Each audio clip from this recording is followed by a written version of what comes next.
다니엘서 11장 28절부터 마지막 절까지 함께 합독하도록 하겠습니다. 북방왕은 많은 재물을 가지고 본국으로 돌아가리니 그는 마음으로 거룩한 언약을 거스르며 자기 마음대로 행하고 본토로 돌아갈 것이며 작정된 기한에 그가 다시 나와서 남방에 이를 것이나 이번이 그 전번만 못하리니 이는 기띔의 배들이 이르러 그를 칠 것임이라. 그가 낙심하고 돌아가면서 맺은 거룩한 언약을 분노하였고 자기 땅에 돌아가서는 맺은 거룩한 언약을 배반한 자들을 살필 것이며 군대는 그의 편에 서서 성소 곧 견고한 곳을 더럽히며 매일 드리는 제사를 폐하며 멸망하게 하는 가증한 것을 세울 것이며 그가 또 언약을 배반하고 악행하는 자를 속임수로 타락시킬 것이나 오직 자기의 하나님을 아는 백성은 강하여 용맹을 떨치리라. 백성 중에 지혜로운 자들이 많은 사람을 가르칠 것이나 그들이 칼날과 불꽃과 사로잡힘과 약탈을 당하여 여러 날 동안 몰락하리라. 그들이 몰락할 때에 도움을 조금 얻을 것이나 많은 사람들이 속임수로 그들과 결합할 것이며 또 그들 중 지혜로운 자 몇 사람이 몰락하여 무리 중에서 연단을 받아 정결하게 되며 희게 되어 마지막 때까지 이르게 하리니 이는 아직 정한 기한이 남았음이라. 그 왕은 자기 마음대로 행하며 스스로 높여 모든 신보다 크다 하며 비상한 말로 신들의 신을 대적하며 형통하기를 분노하심이 거칠 때까지 하리니 이는 그 작정된 일을 반드시 이루실 것임이라. 그가 모든 것보다 스스로 크다 하고 그의 조상들의 신들과 여자들이 흠모하는 것을 돌아보지 아니하며 어떤 신도 돌아보지 아니하고 강한 신을 공경할 것이요 또 그의 조상들이 알지 못하던 신에게 그 문보석과 보물을 들여 공경할 것이며 이방신을 힘입어 크게 견고한 상승들을 점령할 것이요 무릇 그를 안다 하는 자에게는 영광을 더하여 여러 백성을 다스리게 하며 그에게서 뇌물을 받고 땅을 나눠주기도 하리라.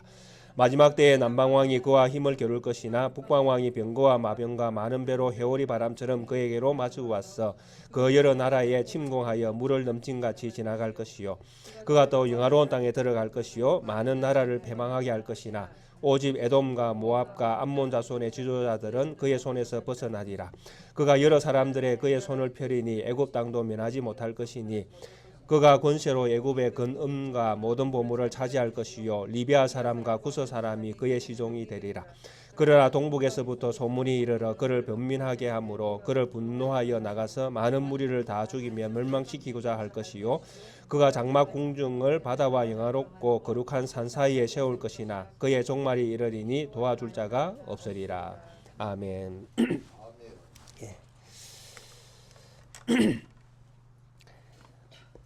다니엘서 11장 20절 이하에는 이제 안티오쿠스 에피파네스 4세의 등장이 시작되어지고 그로 인하여 이 세상 정세가 어떻게 변화되어지고 또 어떤 역경과 해오리 바람 속에 또 이 국가 정세가 또 휘말릴 것인가 하는 이런 에피파네스 그러니까 안티오쿠스 에피파네스 4세를 중심으로 마지막 45절까지 말씀이 기록되어져 있습니다.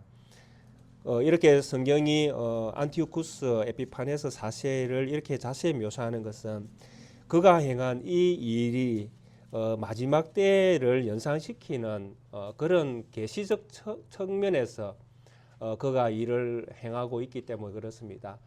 그래서 그가 행하는 그 일이 거룩한 백성, 즉 하나님의 백성에게는 엄청난 시련과 위기를 가져온다라는 것입니다.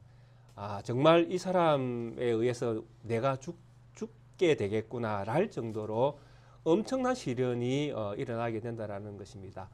그래서 마지막 때에 지금 이 다니엘이 예언을 하고 있는 이 말씀 네 제국이 흐른 다음에 로마라는 제국이 세워질 때에 하나님 나라가 들어서게 되어지는데 이 하나님 나라가 들어서기 전에 큰 전쟁이 일어난다라는 것이죠. 이 전쟁이 끝이라고 생각하면 이제 안티오쿠스 에피파네스가 하는 것은 그 끝을 보여줄 정도로 이것이 그 끝인가라고 생각할 정도로 거기에 맞먹을 만큼 잔인한 전쟁의 어떤 사건이 이때에 나게 되어진다라는 것입니다.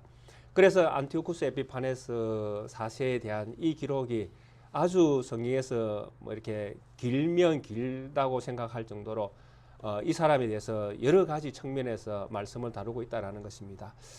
이미 우리가 앞서서 살펴본 말씀처럼 이 안티오쿠스 에피파네스가 왕이 될 때부터 이 사람은 속이는 자였습니다. 거짓으로 왕권을 찬탈한 것이죠. 그래서 자기가 볼모로 로마에 잡혀 있을 때에 자기 조카를 깨어서 로마로 오게 해서 자기 대신에 자기 조카를 로마에 볼모로 잡아두고 자기는 로마를 빠져나오는 것이죠. 이때에 이제 사건이 일어나게 되어집니다. 안티오쿠스 3세가 암살을 당하는 사건이 일어나게 되어지죠. 그리고 그 안티오쿠스 3세를 그 암살했던 이 필로도루스라는 이 인물이 이제 헬로도루스 뭐 이런 어떤 인물에 의해서 뭐 참으로 이제 엄청난 속임수에 의한 찬탈, 왕권이 이제 잃어버리고 난 다음에 왕이 없는 때에 진짜 그 왕으로 계승돼야 될 제1순위가 자기 볼모로 잡혀 있는 조카잖아요. 그래서 이 조카를 대신해서 이제 자기가 왕이 되어야 하니까 왕이 될 수 없는 위치에 있는 사람이 왕이 되기 위해서는 어떻게 해야 되겠습니까? 속이는 수밖에 없습니다. 그래서 속여야 될 대상자들에게 자기가 얼마나 좋은 사람인지, 자기가 얼마나 화평을 원하는 사람인지, 평화를 원하는 사람인지, 뭐 자기를 이제 부각시켜야 되잖아요. 내가 이렇게 좋은 사람이다. 내가 왕이 되면 이렇게 할 것이다. 이런 어떤 좋은 어떤 속임수를 가지고 자기를 반대하는 사람들을 속여내야 되는 것이죠. 그렇게 해서 이 안티오쿠스 에피파네스는 결국 왕이 되어집니다. 그리고 왕이 되어졌을 때는 선심도 쓰죠. 자기가 이렇게 전쟁을 벌려서 이제 핵동물이 생기면 밑에 부하들에게 이렇게 나누어 주기도 하고, 처음에는 이렇게 선심을 많이 씁니다. 왜냐하면 뭐 인기를 얻어야 되잖아요. 내가 뭔가를 이제 힘을 가지고 내가 뭔가를 하기 위해서는 나에게 힘이 생겨야 되지 않습니까? 나에게 내 편이 아무도 없는데 내가 왕이 됐다고 해서 내가 내 마음대로 하려고 그러면 전부 다 반대하면 어떻게 되겠습니까? 왕이라고 할지라도 자기의 왕권을 지킬 능력은 없는 사람이 큰 소리를 내면 결국 왕권도 빼앗기게 되거든요. 그래서 왕권이 견고해질 때까지는 어떻게 해야 됩니까? 자기가 좋은 사람인 것처럼 포장을 해야 됩니다. 나는 이런 사람이야. 나는 당신에게 호의적인 사람이야. 나는 당신과 함께 합친을 누리고 이 나라를 번영시킬 사람이야. 이렇게 자기를 이제 포장해야 되죠. 그렇게 해서 처음에는 화평의 언약, 평화의 언약도 맺고 이렇게 하면서 그 사람들과 약조를 맺습니다. 그리고는 그 약조가 성경에서 뭐라고 이야기합니까? 거짓을 행하여. 결국 거짓이죠. 그렇게 한 다음에 자기의 힘이 생길 때에 이제 그 평화를 깨고 나라를 하나하나 이제 점령해 남방으로 쳐들어가서 나라를 점령하고, 그 나라를 점령했을 때에도 이제 애굽으로 쳐들어가서 애굽의 블레미 이제 6세가, 이 블레미 6세도 자기 조카거든요. 클레오파트라 아들이니까. 자기 조카의 나라를 침공을 해서 결국 애굽도 손에 넣게 되어집니다. 그래서 돌레미 6세를 이제 점령하고 그가 이제 점령하고 있는 애굽을 점령한 다음에 이 돌레미 6세를 이제 포로로 잡고 이 돌레미 6세의 동생인 돌레미 7세를 이제 왕으로 세웁니다. 이 안티오쿠스 4세가. 그래서 돌레미 7세를 왕으로 세운 다음에 어떻게 하는가 하면 반쪽으로 나라를 딱 갈라 놓습니다. 애굽을 반쪽으로 딱 갈라서 하나는 돌레미 6세가 땅을 차지하게 하고, 그 멤피스 지역을 돌레미 6세가 차지하게 하고, 알렉산더 지역은 돌레미 7세가 차지하게 해서 둘이 이제 싸우게 만드는 것이죠. 이게 안티오쿠스 4세의 계략입니다. 두 사람이 같은 땅에서 땅을 양분해서 싸움을 하면 힘이 약해지잖아요. 이 약한 힘을 이제 이 안티오쿠스 4세는 이제 이용해서 계속 애굽을 지배하려는 속심을 가진 것이죠. 그런데 돌레미 6세는 이 속셈을 알면서 이제 속아주는 것입니다. 속아주면서 뭐 어떤 속셈을 또 돌레미 6세는 가지는가 하면, 내가 기회만 대봐라. 내가 힘만 생겨봐라. 너를 안티오쿠스 4세 너를 내가 무너뜨릴 것이다. 조카는 이제 그 생각으로 이제 안티오쿠스 4세하고 이제 그 조약을 맺는 것이죠. 그게 이제 27절입니다. 두 사람이 다른 마음을 품고 조약을 맺는 것입니다. 한쪽은 기회를 얻기 위해서 숨을 자기 자리를 낮추고, 한쪽은 그 땅을 합리적으로 이제 통치하기 위해서 힘을 양분시키려고 하고, 두 사람이 속셈이 다른 것이죠. 그런데 어떻게 합니까? 조약을 맺는 것이죠. 서로의 이익을 위해서, 각자의 이익을 위해서. 근데 이 일이 이제 그 27절 이렇게 표현되어 있죠. 두 왕이 마음에 서로 해하고자 하여 한 밥상에 앉았는데 거짓말을 할 것이요. 그 둘이 이제 마음이 다르잖아요. 근데 이 일이 결국에 어떻게 됩니까? 형통하지 못하리니 결국 이 조약이 깨어져 버립니다. 왜냐하니까 톨레미 6세와 톨레미 7세 이 형제가 양분해서 싸우는 게 아니라 둘이 연합을 해버립니다. 둘이 연합을 해서 안티오쿠스 4세를 대적하는 것이죠. 여기다가 애굽은 또 누구의 도움을 받는가 하면 로마의 도움을 또 받습니다. 그러니까 안티오쿠스 4세가 결국 못 이기는 것이죠. 이게 27절에서 말하고 있는 내용이었습니다. 그리고 나서 이제 28절에 보면 북방왕은 그리고 일단은 전쟁에서 승리했으니까 안티오쿠스 4세가 많은 재물을 가지고 이제 본국으로 돌아갑니다. 근데 이 본국으로 돌아갈 때에 이 이스라엘, 그러니까 팔레스타인에 있는 이 이스라엘은 누구 편에 섰는가 하면 애굽 편에 섰는데 전쟁에서 져버렸단 말입니다. 그러니까 안티오쿠스 4세가 돌아가면서 이제 누구에게 하프리를 하는가 하면 이 팔레스타인에 있는 이 이스라엘에 하프리를 하는 것입니다. 그래서 거룩한 언약을 거스르며 자기 마음대로 행하고 본토로 돌아갈 것입니다. 돌아가면서 이제 이 거룩한 언약을 이제 거스른다라는 이런 표현을 성경에서 하고 있는데, 이 안티오쿠스 4세가 이 팔레스타인 이스라엘에 했던 악행이 뭐냐 하면 바로 이스라엘의 종교, 문화, 또 정치를 무너뜨리고 헬라화 시키는 것입니다. 그리스의 문화를 심어 놓는 것입니다. 종교에도 그리스 문화, 제우스 신을 이제 세우는 이런 성전에다 제우스 신을 세우고, 또 그 종교 뭐 이런 부분에서 이제 타락을 이제 일으키게 만드는 것이 혼합주의를 심는 것입니다. 그리고 철학, 문학, 뭐 스포츠, 뭐 헬라가 엄청나게 발전했지 않습니까? 이런 어떤 문화를 이스라엘에 심어가지고 이 이스라엘이 혼합 종교 되도록 만드는 엄청난 역할을 이 안티오쿠스 에피파네스 4세가 합니다. 그리고 이 안티오쿠스 에피파네스가 했던 이 거룩한 언약을 어긴 이 엄청난 일은 실질적으로 역사 가운데서 어떤 일들이 일어났는가 하면, 우리가 성경에서 만나는 우리 예수님이 오실 대제사장 아닙니까? 이 오실 대제사장을 미리 보여주는 인물로서 하나님께서 아론의 후손들을 세우십니다. 아론을 대제사장으로 삼아서 아론의 후손들이 계속 이 대제사장 직분을 이어오도록 하나님께서 역사 안에서 일을 하십니다. 그래서 성경에서 대제사장이라는 이 직분을 가질 수 있는 족속은, 지파는 아론의 지파, 아론의 계열에서만 대제사장이 나올 수 있습니다. 그래서 이때에 아론의 후손 가운데 대제사장이 누구였는가 하면 바로 야손이라는 사람입니다.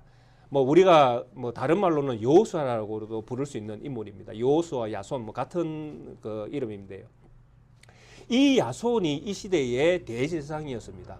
그런데 안티오쿠스 에피파네스가 이 거룩한 땅에 들어와서는 어떻게 하는 거면 이 야손을 대제사장직에서 쫓아내 버립니다. 너 대제사장 하지 마. 그리고 누구를 대신 대제사장에 세우는가 하면 메넬리우스라는 베냐민 지파의 한 인물을 대제사장에 세웁니다. 그러니까 성경에서 하나님의 율법의 가르침을 따라서 대제사장이 나와야 되는 그 지파는 아론의 계열에서만 나와야 되는데, 아론의 계열이 아닌 베냐민 지파에서 대제사장을 세워버리는 것입니다. 그러고 나서 이때부터 이제 이스라엘의 대제사장은 임명제가 되어집니다. 그러니까 뽑아서 이제 세우는 것이죠. 로마 왕이 누구 대제사장 해라. 그러면 대제사장 되고 싶은 사람은 어떻게 하면 됩니까? 로마에 아부를 잘하면 되는 거예요. 돈도 좀 갖다 바치고. 그렇게 하면 대제사장 직분을 얻는 것입니다. 직분의 매매죠. 이 일이 여기서부터 안티오쿠스 4세에서부터 이제 시작이 되어집니다. 그러니까 하나님 이 안티쿠스 4세 때에 이스라엘의 종교 문화, 뭐 철학, 뭐 이런 많은 부분에서 이제 하나님을 섬길 수 없는 상황으로 이제 이게 그 물결이 흘러가게끔 되어진다라는 것입니다. 이게 얼마나 큰 위기입니까? 율법을 가르치지 못하게 하고, 오늘 우리가 에스더 읽었지 않습니까? 유다인이라면 다 죽여버리라, 이런 명령이 내리는 시절, 그런 시절과 비슷하잖아요. 그게 종교라는 하나님을 믿는 믿음의 어떤 신앙의 어떤 그 절개, 이런 것들을 고집할 수 없는 상황으로 자꾸 몰아간다라는 것이죠. 누구 때에? 안티오쿠스 에피파네스 4세 때에. 그래서 안티오쿠스가 사실 이름이 안티오쿠스 4세거든요. 이름이 안티오쿠스 4세. 그런데 뒤에 이제 그 뭐가 붙는가 하면 안티오쿠스 에피파네스 4세라고 이제 에피파네스가 붙습니다. 이 안티쿠스의 4세에 왜 에피파네스가 붙는가 하면, 이 에피파네스라는 이름의 뜻이 뭐냐 하면 지가 신인 거예요. 내가 신이다라는 이름이 에피파네스입니다. 그러니까 자기 외에 다른 신이 없는 것입니다. 자기가 신인 거예요. 자기가 지금 현재 내가 신이야. 내가 이 세상에 나타난 현신. 그래서 에피파네스라는 이름이 붙어서 나중에 이제 또 보게 되겠지만 이 사람은 감당이 불가능한 사람입니다. 감당이 안 되는 사람. 그러니까 세상 사람들 가운데 우리가 만나보면 저 사람 참 감당이 안 된다, 이런 사람들 있잖아요. 성격이 개팍하고 자기밖에 모르고 또 자기가 뭔가 하겠다 하면 무조건 하는 사람. 자기 고집을 절대 안 꺾는 이런 분들 계시잖아요. 이런 사람의 범주인 겁니다. 좀 특별한 사람이죠. 그래서 이 안티오쿠스 에피파네스가 본국으로 돌아가면서 거룩한 땅에 거룩한 언약이 거스려지도록 활동을 하고 엄청나게 그 해를 입히고 그렇게 이제 본국으로 돌아가게 되어집니다. 그리고 29절에는 작정된 기한에 그가 다시 나와서 남방에 이를 것이나 이번이 저번반 못하리라. 다시 애굽을 칠 것인데 이전에 쳤던 것보다는 그 힘을 또 점령하는 이런 역할들을 그전보다는 못할 것이다라고 그렇게 되어 있습니다. 그리고 30절 이하에는 그렇게 될 수밖에 없었던 이유가 기띔의 배들 때문에 그렇다라고 이야기합니다. 그래서 이 기띔이라는 것이 그 로마를 이야기하는 것입니다. 아르메니아 우리가 성경에서 많이 듣는 이름이잖아요. 그 지역을 마게도니아 지역을 이야기하는 것입니다. 마게도니아, 구버로, 우리 다 들어보셨죠? 구버로, 마게도니아. 그래서 이 지역을 지칭하는 그 이름이 기띔입니다. 그래서 로마 세력이죠. 이 로마 세력에 의해서 결국 이 안티오쿠스 4세가 남방을 침공하는 이 일이 형통하지 못할 것을 이야기합니다. 그러니까 이렇게 이제 그 일이 자기 생각대로 안 되니까 이제 돌아가면서 이제 맺은 거룩한 언약을 분노하였고, 자기 땅에 돌아가서는 맺은 거룩한 언약을 배반하는 자를 살필 것이며, 그러니까 모든 분풀이를 어디에다 다 하는가 하면 이스라엘에 다 쏟아부어 버리는 것입니다. 거룩한 언약이 있는 이스라엘에게 돌아가는 길목에 이제 이 이스라엘이 있으니까 이 이스라엘에게 다 화풀이를 다 하는 것입니다. 그리고 그 화풀이를 한 내용이 이제 31절부터 나옵니다. 군대는 그의 편에 서서 성소 곧 견고한 곳을 더럽히며 매일 드리는 제사를 폐하며 멸망하게 하는 가증한 것들을 세울 것이며, 그가 또 언약을 배반하고 악행하는 자를 속임수로 타락시킬 것이나 오직 자기의 하나님을 아는 백성은 강하여 용맹을 떨치리라. 엄청나죠? 성소의 견고한 곳에 매일 드리는 제사를 폐해버리고 멸망에 가증한 것들을 세우고, 이거 성경에도 인용돼, 예수님께서 인용하는 말씀이죠. 멸망에 가증한 것이 거룩한 곳에 선 것을 보거든 예루살렘에 있는 사람들 어디로 도망가야 됩니까? 산으로 토케라. 그죠? 성경에서 기록된 말씀입니다. 여기에서 인용됐죠. 그러니까 예수님 시대에 로마로부터 이스라엘이 당하는 그 핍박, 마지막 그 이스라엘의 멸망을 초래하게 되는 그런 어떤 엄청난 핍박과 같은 핍박이 이 안티쿠스 4세 때 일어났다라는 것입니다. 그리고 거룩한 곳에 멸망에 가증한 것을 세우는 게, 이게 이제 제우스 신상을 세우는 얘기를 지금 이렇게 하고 있는 것입니다. 그러니까 하나님의 성전에다가 누구를 갖다 놓는 거? 제우스 신상을 갖다 놓는 것입니다. 그리고 이 제우스 신이 진짜 신인 것입니다. 그리고 이스라엘에게 얼마나 절기가 많이 있습니까? 그리고 월삭, 초일에 첫날에 드리는 제사, 이런 여러 가지 제사, 제도, 이런 율법에서 말씀하고 있는 것들을 다 금지시키는 것입니다. 신앙생활을 못하게 만드는 것이죠. 자, 이런 어떤 환경, 어려운 환경이 생기면 이제 우리의 일상이 이제 달라지게끔 되어집니다. 거기에 보면 악행과 속임수로 타락을 시키는 이런 일들이 그냥 언약을 배반하게 하고, 그러니까 온갖 속임수로 우리가 가진 이 하나님의 말씀이 거짓되다. 또 하나님을 섬겨도 아무 소용이 없다. 너희가 믿는 하나님이 어디 있느냐? 이런 식으로 계속 질문을 던지고 속이고 이렇게 하니까 결국은 어떤 사람들이 생깁니까? 언약을 배반하는 사람도 생기고 같이 타락하는 사람, 헬라에 물드는 사람들이 생긴다라는 것입니다. 헬라의 신이 진짜 신이구나라고 해서 섬기기도 하고, 또 스포츠 좋아하는 사람들은 헬라가 스포츠를 엄청나게 장려를 하지 않습니까? 격투기 같은 거 이런 것들을 통해 가지고 정말 로마의 어떤 신화 이런 영화 같은 데 보면 격투기 현장에는 막 인산인해를 이루고 있지 않습니까? 그게 실질적으로 그 시대에 그 사람들이 어디에 매료되어 있는가, 매력을 느끼는가 하는 것들을 다 보여주는 거잖아요. 지금도 우리 시대도 마찬가지 아닙니까? 스포츠에 광적인 어떤 몰입하는 사람들이 있잖아요. 야구만 하면 야구장에 가 있는 사람, 축구만 하면 축구장에 가 있는 사람, 격투기 하면 격투기에 가 있는 사람. 격투기 하는데 거기 대진료가 얼마나 비쌉니까? 권투하는 이런 사람들 한 번 권투 시합하는데 1,000억도 받고 이렇게 하는 사람도 있잖아요. 그러니까 그게 다 무엇입니까? 1,000억을 이 사람에게 줘도 될 만큼 많은 사람들이 그 경기를 본다는 이야기 아닙니까? 손해는 안 본다는 이야기잖아요. 손해 보면 그 일을 하겠습니까? 하루에 1,000억을 줘야 되는 그런 어떤 경기, 그 경기를 누가 보는 것입니까? 1,000억을 투자한 수많은 사람들이 보는 것이죠. 그만큼 사람들이 스포츠에 이렇게 푹 빠져 있다는 이야기죠. 이런 것들을 이스라엘에 심어 놓으면 이스라엘에 그걸 보고 와 신문하다, 와 좋네, 이렇게 들어가는 사람들이 생긴다라는 것이죠.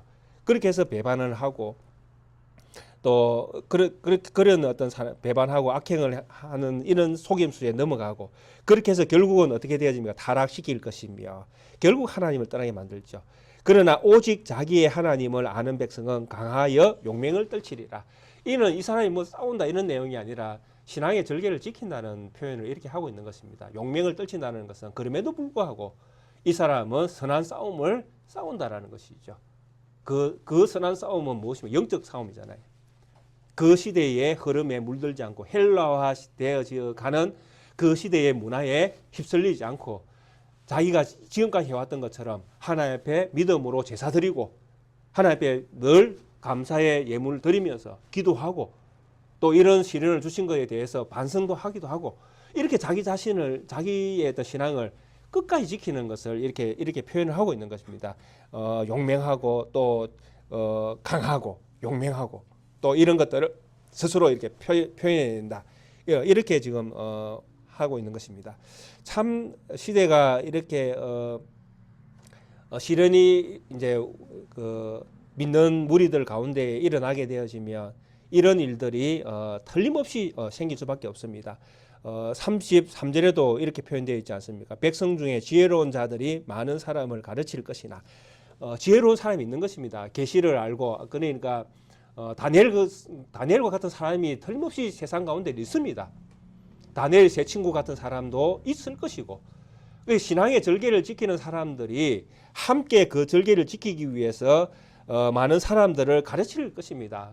저처럼 시대에 하나님께서 말씀을 가르치는 사람을 세웠으면 이런 사람들 변질하는 사람도 있고 변질을 하지 않고 끊임없이 말씀을 가르치는 사람도 있다라는 것이죠. 그래서 이렇게 가르칠 것이나 그들이 칼날과 불꽃과 사로잡힘과 약탈을 당하여 여러 날 동안 몰락하리라. 그러니까 이게 현실입니다. 하나님의 백성은 하나님을 믿는 믿음의 절개는 가지고 있지만은 지금 현실은 어떻습니까? 안티오쿠스 에피파네스가 힘을 가지고 있는 것입니다. 그러니까 이방 세력이 힘을 가지고 있고 하나님의 자녀는 지금 그 세력에 의해서 지배를 당하고 있는 상황인 것입니다.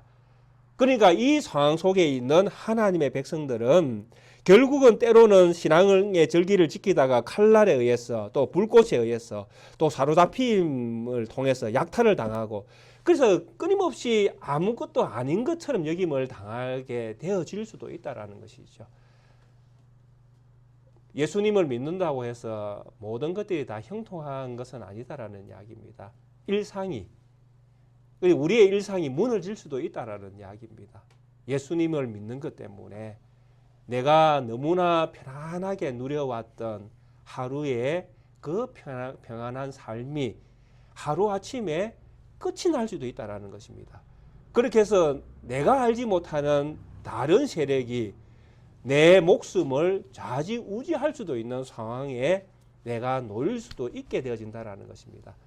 그게 세상이 가지고 있는 힘의 논리가 이것을 향해서 나아가고 있기 때문에 그렇습니다.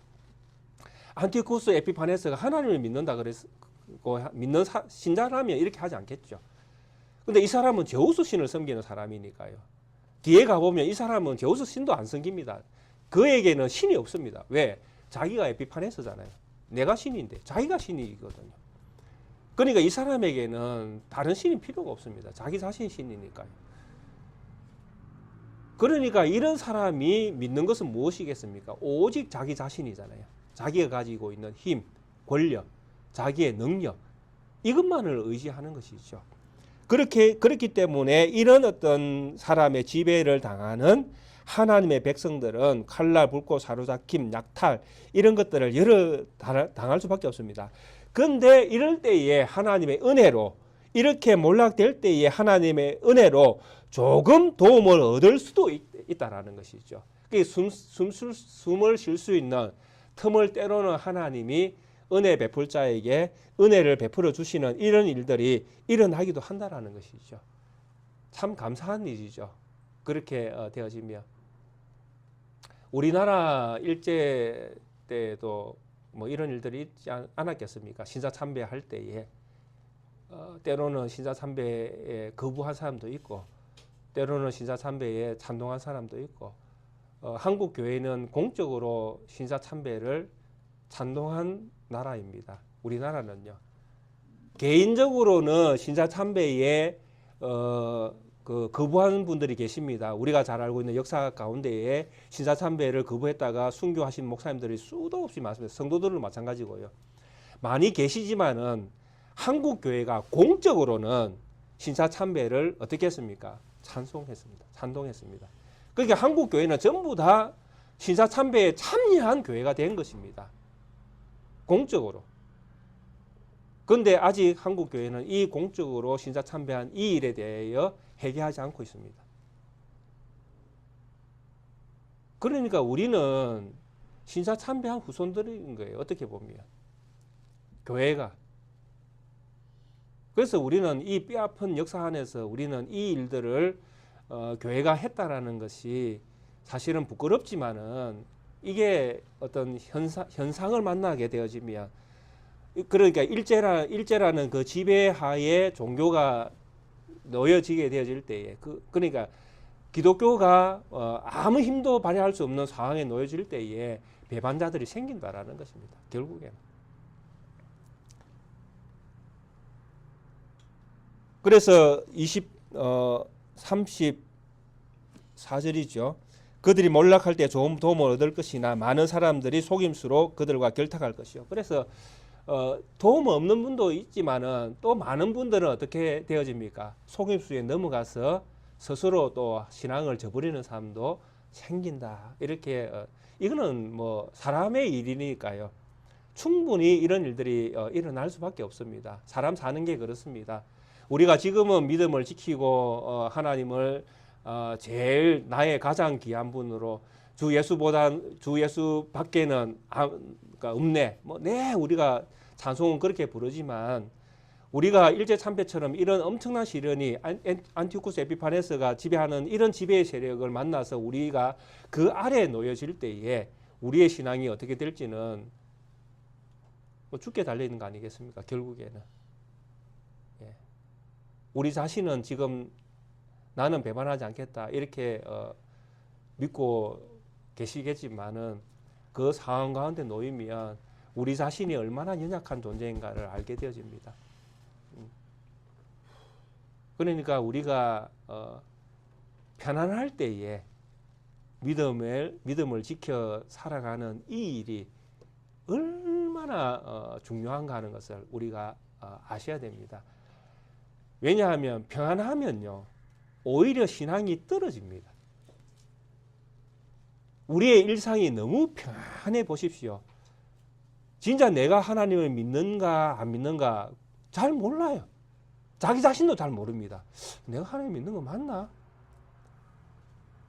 그러니까 너무 편안하면 하나님을 믿는 믿음의 삶을 산다는 것이 무엇인지를 살짝 잊어버린다니까요.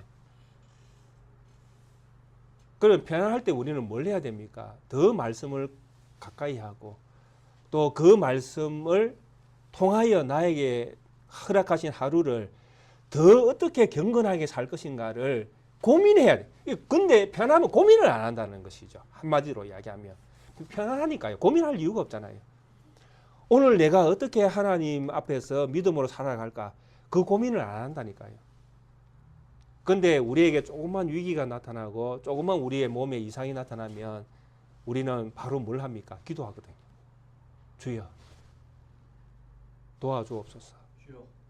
내가 하나님의 은혜를 잊었나이다. 나를 기억하여 주옵소서. 대방 그렇게 된다니까요. 그러니까 우리가 편안할 때 믿음의 생활을 어떻게 해야 될 것인가, 이걸 우리 성도님들 사실은 고민을 하셔야 됩니다. 저는 그렇게 생각합니다. 어려울 때는 당연히 하나님을 찾을 것이고요. 그러나 어려울 때 하나님 찾는 것이 아니라 편안할 때에 하나님을 찾는 법을 우리 성도님들이 배우셔야 됩니다. 그게 진짜 믿음 아니겠습니까?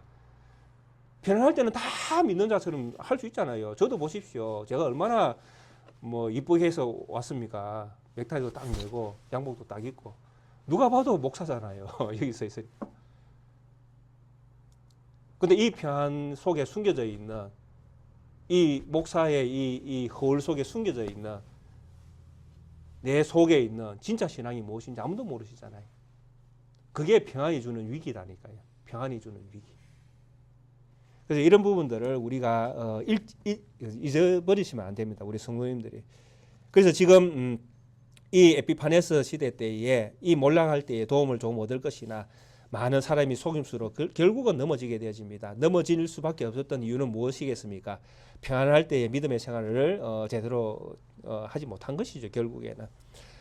이 35절 또 그들 중 지혜로운 자 몇 사람이 몰락하여 무리 중에서 연단을 받아 정결하게 되며 희게 되어 마지막 때까지 이르리니 이는 아직 정한 기한이 남았습니다. 이름에도 불구하고 지혜로운 사람, 그 다니엘이나 또 그 친구들처럼 그런 어려운 가운데서도 신앙의 절개를 지킨 그 사람들은 그 신앙이 어려움이 연단을 받는 기회였다라는 것이죠. 그리고 정결케 되어지는 기회, 또 희게 되어지는 기회. 그러니까 자기 자신이 얼마나 정결하고 얼마나 희며 얼마나 하나님 앞에서 바른 믿음을 가지고 있는가를 연단시켜내는 그런 과정으로 지혜로운 사람들은 이 시련을 경험한다라는 것이죠. 그리고 이런 시험을 경험하게 하시는 분이 누구냐니까 바로 하나님이라는 것이죠. 아직 때가 기한이 아직 남아있다라는 것이죠. 마지막 때를 위해서 끊임없이 하나님은 하나님의 자녀들을 이 땅 가운데에서 불러내시기도 하고 때로는 아닌 것을 드러내시기도 하면서 하나님의 때를 이렇게 움직여가고 계시는 것입니다. 결국 우리의 소망은 어디에 있습니까? 하나님의 일하심이죠.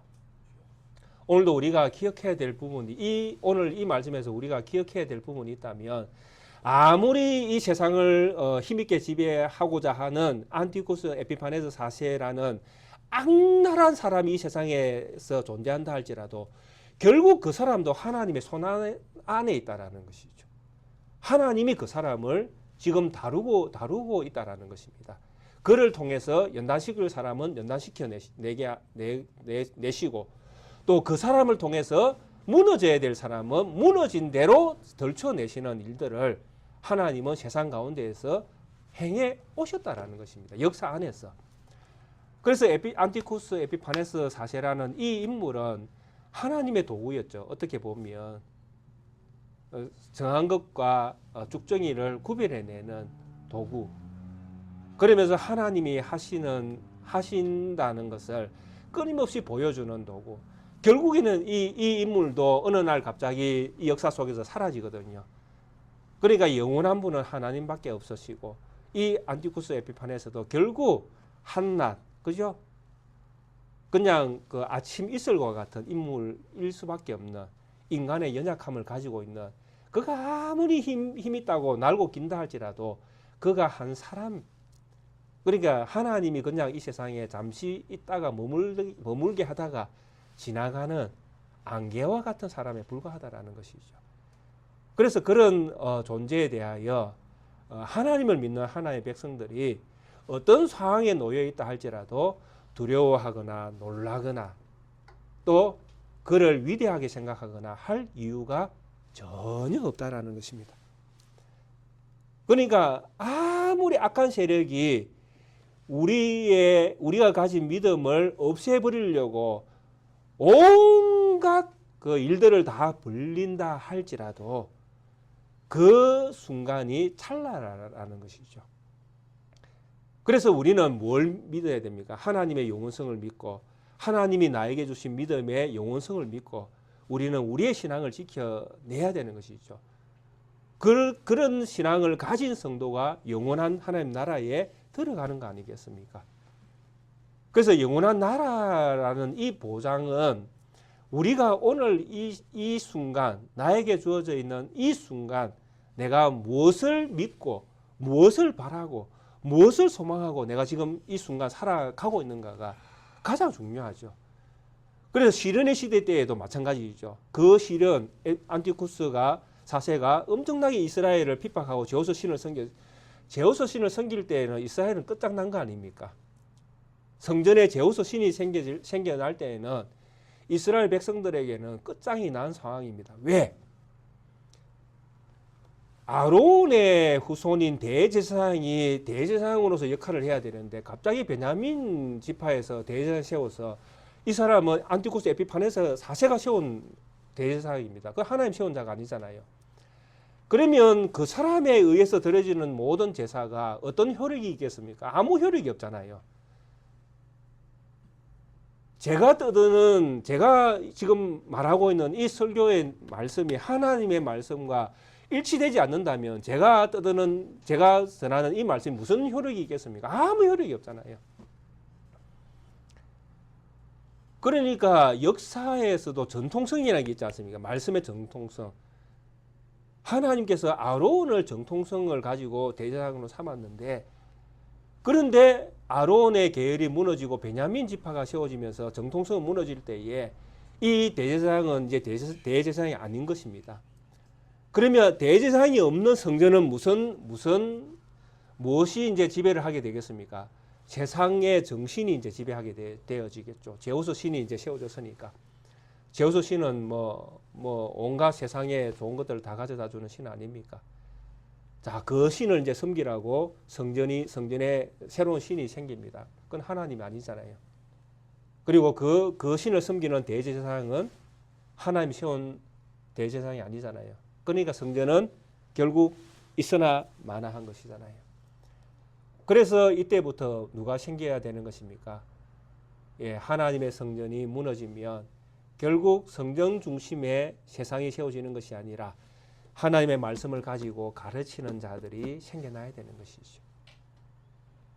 성전에 모여서 제사 드릴 것이 아니고 이제는 흩어져야 되는 것이죠. 성전은 있으나 마나한 것이니까. 그래서 지혜로운 사람들이 생겨서 많은 사람들을 가르쳐서 그들을 지혜롭게 만들어내는 일들이 필요한 것이죠. 이 역사는 이렇게 흘러가게끔 되어 있습니다. 그래서 예수님 시대 때에도 마찬가지지 않습니까? 우리가 알고 있는 사도행전을 보시면 결국 성전 중심, 처음에는 성전 중심입니다. 이스라엘 백성들 또 사도들도 예배 드리러 내 성전으로 올라갔지 않습니까? 그러나 AD 70년에 성전이 파괴되어지면 이제 성전은 이 땅 가운데 없습니다. 성전이 사라지면 이제 말씀은 어디로 흘러가야 됩니까? 예, 사람들이 모이는 곳으로 흘러가야 됩니다. 그래서 사도들이 주로 이제 전도할 때 어디로 먼저 갔습니까? 회당으로 가서 회당에 모여 있는 유대인들에게 복음을 전했지 않습니까? 그게 순리인 거예요. 진짜가 아닐 때 이 진짜가 이제 사라지면 가짜는 이제 사라지면 가짜가 사라졌잖아요. 성전이 가짜 이제 그냥 모형이었으니까 이 모형이 이제 진짜처럼 활동하다가 이게 사라지면 이제 진짜가 나타나야 되잖아요. 그 진짜는 무엇입니까? 예수님께서 말씀하셨잖아요. 그렇죠? 예수님 말씀을 잘 따라오면 답은 다 나와 있습니다. 돌 성전이 진짜인 줄 알았는데 이제 예수님께서 AD 70년에 돌 성전을 딱 무너뜨릴 때에 예수님께서 진짜를 딱 선포하십니다. 두세 사람이 내 이름으로 모인 곳에 나도 그들 중에 있느니라. 그게 이제 진짜 교회가 되어지는 것입니다. 두세 사람이 내 이름으로 모이는 그곳에 나도 있다. 주님이 어디에 계십니까? 주님을 믿는 믿음의 두세 사람이 함께 모이는 곳에. 오늘 우리 주님은 어디에 계십니까?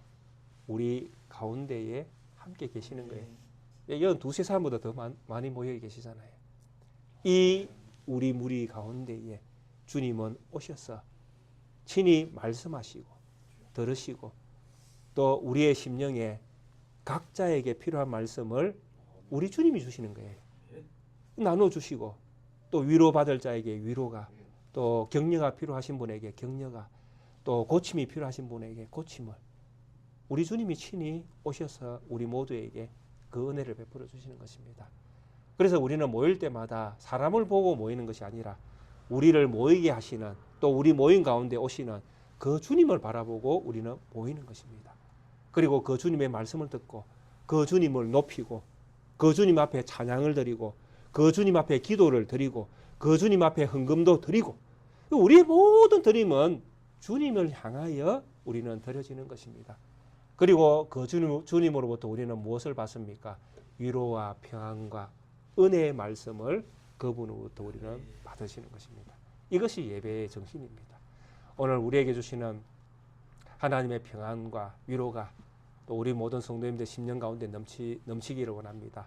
그리고 한 주간 살아내실 때에, 평안하실 때에 주님을 믿는 믿음으로 어떻게 살아낼 것인지 고민하시면서 정말 하나님의 백성으로서 나에게 주어진 시간을 주님과 그 나라를 위해서 헌신하는 시간으로 우리 성도님들의 삶을 채워내시기를 부탁 말씀드립니다. 그래서 주님께서 기뻐하시는 성도로 이 세상에 사시다가 마지막 날에 해와 같이, 달과 같이, 별과 같이 빛나는 주님의 나라에 아주 보석과 같은 그런 성도로서 그 나라에 세워지기를 주의 이름으로 축원드리겠습니다. 함께 찬송가 316장 함께 찬양 드리시겠습니다.